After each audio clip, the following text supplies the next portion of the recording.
नमस्कार दोस्तों, आज के इस वीडियो पर आप लोगों का बहुत बहुत स्वागत है। दोस्तों, अगर आप लोग भी 25 से लेकर के 35 साल की उम्र के बीच में है, अभी आपकी उम्र, चाहे आप महिला हो या पुरुष हो, अगर आपकी उम्र 25 साल से लेकर के 30 या 35 साल के बीच में है, 25 से 35 के बीच में मान के चलिए, तो आज की ये वीडियो आप लोगों के लिए बहुत ही महत्वपूर्ण होने वाली है।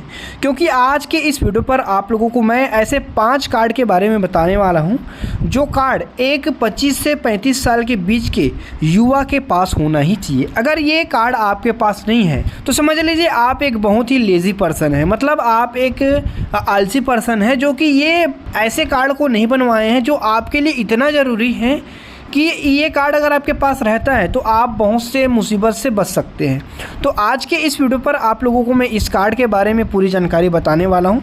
ये कार्ड आप कैसे बनवा सकते हैं और इस कार्ड के क्या क्या बेनिफिट होते हैं, तो पूरी जो जानकारी है वो विस्तार से देखिएगा। लास्ट में एक और बोनस कार्ड के बारे में भी बताऊँगा। वो कार्ड अगर आपके पास नहीं है, जो अभी लास्ट में बताने वाला हूँ, वो कार्ड अगर आपके पास नहीं है तो भाई समझ लीजिए आपकी ज़िंदगी बेकार है। तो चलिए पूरी जानकारी आप लोगों को मैं विस्तार से बताता हूँ। तो देखिए, जो सबसे पहला जो कार्ड है वो है आभा कार्ड। दोस्तों, आभा कार्ड के बारे में आप लोगों ने सुना ही होगा, अगर नहीं सुना होगा तो मैं बता देता हूँ। आभा कार्ड एक हमारा हेल्थ रिकॉर्ड है। अगर आपका आभा कार्ड बना होगा तो उस आभा कार्ड में आपका जो हेल्थ रिकॉर्ड होता है वो पूरा रहता है। जैसे कि आपका आभा कार्ड बना है या फिर नहीं बना है तो बनाने का है वो प्रोसेस सबसे पहले बता देता हूँ। आभा कार्ड बनता है आपके आधार कार्ड के माध्यम से। तो अगर आपको आभा कार्ड बनवाना है तो इसके लिए आपको सिंपली गूगल पर सर्च करना है आभा कार्ड करके, उसके बाद वहाँ पर लिंक आएगा, वहाँ पर जा करके आप आगे का प्रोसेस करके सिंपली अपना आभा कार्ड बनवा सकते हैं। जो आभा कार्ड का मुख्य उद्देश्य है स्वास्थ्य का जो रिकॉर्ड होता है उसको रखने का। तो जब आपका आभा कार्ड बन जाता है तो उस आभा कार्ड के माध्यम से जब भी आप किसी भी हॉस्पिटल में ट्रीटमेंट करवाने के लिए जाते हैं, मतलब आप अपना किसी भी प्रकार का कोई भी ट्रीटमेंट इलाज करवाने के लिए जाते हैं, तो उस हॉस्पिटल में आप बताओगे कि मेरा आभा कार्ड है करके, तो वो आपके आभा कार्ड में, मतलब आपका आभा नंबर रहता है, उसमें आपका जो डिटेल है वो ऐड कर देगा। तो फिर डिटेल ऐड करने के बाद से आपका जो मतलब आपको क्या डिटेल ऐड करेगा कि आपका ट्रीटमेंट क्या चीज़ का हुआ, क्या प्रॉब्लम है, क्या कुछ हुआ है, सब चीज़ उसमें डाल देगा। तो इस प्रकार से आभा कार्ड का उपयोग किया जा सकता है। दूसरा महत्वपूर्ण जो दस्तावेज है वो है पैन कार्ड। पैन कार्ड एक बहुत ही महत्वपूर्ण दस्तावेज है। इस पैन कार्ड के माध्यम से आपका जो बैंक से संबंधित सारे काम होता है, साथ ही साथ आपका जो इनकम टैक्स रिलेटेड जो काम होता है वो भी काम आपका पैन कार्ड से ही होता है। पैन कार्ड के माध्यम से आप लोन ले सकते हैं। पैन कार्ड के माध्यम से आप अपना सिविल स्कोर चेक कर सकते हैं। पैन कार्ड के माध्यम से आपका जो फाइनेंशियल स्टेटमेंट होता है वो, तो अगर आपके पास पैन कार्ड नहीं है तो आप पैन कार्ड बनवा सकते हैं या फिर खुद से भी बना सकते हैं ऑनलाइन। इसके लिए सिंपली आपको पैन कार्ड अप्लाई करके गूगल पर सर्च करना रहेगा। इसके लिए आपके पास 2 वेबसाइट आ जाएगा, NSDL या फिर UTI। तो दोनों में से किसी भी वेबसाइट के माध्यम से आप अपने पैन कार्ड को बनवा सकते हो। तीसरा जो महत्वपूर्ण कार्ड है वो है आयुष्मान कार्ड। देखिए, आयुष्मान कार्ड इतना महत्वपूर्ण कार्ड है क्योंकि दोस्तों अभी हमारा जो ज़िंदगी है वो क्या बोलते हैं, केमिकल की ज़िंदगी बन गई है। हर चीज़ में हम लोग केमिकल का यूज कर रहे हैं, तो हमारा जो स्वास्थ्य है वो कभी ना कभी गड़बड़ तो होता है। तो स्वास्थ्य अगर गड़बड़ होता है तो आपको इलाज करवाने के लिए हॉस्पिटल जाना रहता है, जिसका खर्चा बहुत आता है। तो सरकार आपको 5 लाख रुपये तक का मुफ्त में इंश्योरेंस दे रहा है, मुफ्त में इलाज करवाने के लिए पैसा दे रहा है, जो कि दिया जाता है आयुष्मान कार्ड के माध्यम से।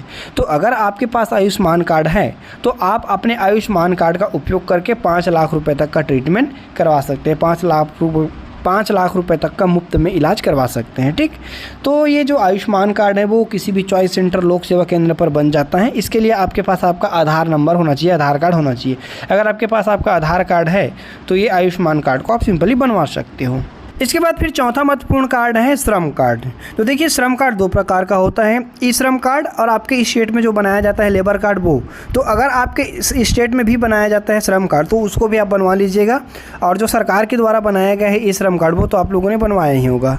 तो देखिए, ई श्रम कार्ड के क्या बेनिफिट हैं। ई श्रम कार्ड के वो बेनिफिट है जैसे कि कभी भी कोई भी मुसीबत आ जाती है अपने देश में, जैसे कि अभी कोरोना काल आया था, तो इस प्रकार का कोई भी अगर मुसीबत आ जाती है तो ऐसे स्थिति में जो श्रमिक लोग होते हैं उन लोगों को सरकार के द्वारा इस श्रम कार्ड के माध्यम से हेल्प किया जा सकता है, पैसा उन लोगों को भेजा जा सकता है, या फिर इन श्रम कार्ड के माध्यम से उन लोगों को काम दिया जा सकता है। क्योंकि श्रम कार्ड में आपके काम का डिटेल रहता है कि आप क्या काम करते हो, उसका जो डिटेल है आप तो डलवाई हैं, तो उस माध्यम से आपको कार्ड के माध्यम से आपको काम भी दिया जा सकता है या फिर पैसा भी दिया जा सकता है। ये श्रम कार्ड का लाभ है, इस श्रम कार्ड का। उसके बाद जो लेबर कार्ड होता है आपके स्टेट का, उसमें अलग अलग तरह के लाभ होते हैं। तो अगर आप असंगठित क्षेत्र में या फिर भवन व निर्माण में काम करते हैं तो दोनों प्रकार का श्रम कार्ड बनता है। तो ये जो श्रम कार्ड है वो अपने स्टेट से बनवा लीजिए और अपने स्टेट से पता करिए कि आपको क्या क्या लाभ मिल सकता है। उसके बाद पांचवा जो महत्वपूर्ण कार्ड है वो है ड्राइविंग लाइसेंस कार्ड। हाँ दोस्तों, अभी के डेट में हम लोग क्या करते हैं, ड्राइविंग तो करते ही हैं, चाहे बाइक का करे, कार का करे, चाहे किसी भी प्रकार के वाहन का करे, लेकिन ड्राइविंग तो करते हैं, गाड़ी चलाते ही हैं। तो देखिए, गाड़ी चलाते हैं तो हमारा फ़र्ज़ बनता है कि हमारे पास ड्राइविंग लाइसेंस हो, क्योंकि दोस्तों ड्राइविंग लाइसेंस इतना महत्वपूर्ण दस्तावेज है। इस दस्तावेज के माध्यम से आप अपने इस ड्राइविंग लाइसेंस को आईडी कार्ड के रूप में या फिर एड्रेस प्रूफ के रूप में दोनों में यूज कर सकते हैं। तो अगर आपके पास आपका ड्राइविंग लाइसेंस रहता है और किसी के साथ कोई भी दुर्घटना हो जाती है तो आपको ज़्यादा कुछ मतलब कानूनी चक्कर में नहीं पड़ना पड़ेगा, क्योंकि आपके पास ड्राइविंग लाइसेंस है और इससे कोई दिक्कत नहीं होगा। और अगर आपके पास ड्राइविंग लाइसेंस नहीं रहता है तो आपको भारी दिक्कतों का सामना करना पड़ सकता है, क्योंकि दोस्तों बिना ड्राइविंग लाइसेंस के आप गाड़ी चला रहे हो, मतलब आपको गाड़ी चलाना नहीं आता है, तभी आपका ड्राइविंग लाइसेंस नहीं बना है। तो ऐसे में क्या होता है कि आपके जो ऊपर केस होता है वो थोड़ा डबल टाइप का हो जाता है।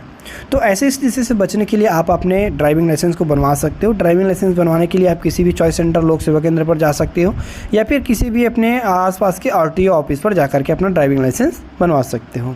उसके बाद एक जो एडवांस में मैं बताने का जो बोला था कार्ड करके, वो कार्ड है भाई आधार कार्ड। देखिए, आधार कार्ड अगर आपके पास नहीं है तो आप बिल्कुल ख़त्म इंसान हो, बिल्कुल आप लेज़ी इंसान हो, बिल्कुल आप बेकार टाइप के इंसान हो।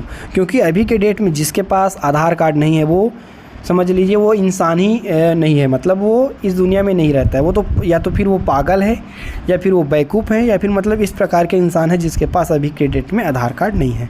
तो दोस्तों, इस प्रकार के जो कार्ड बताया हूँ, ये कार्ड के बहुत ही बेनिफिट हैं, ये कार्ड आपके पास होना ही चाहिए।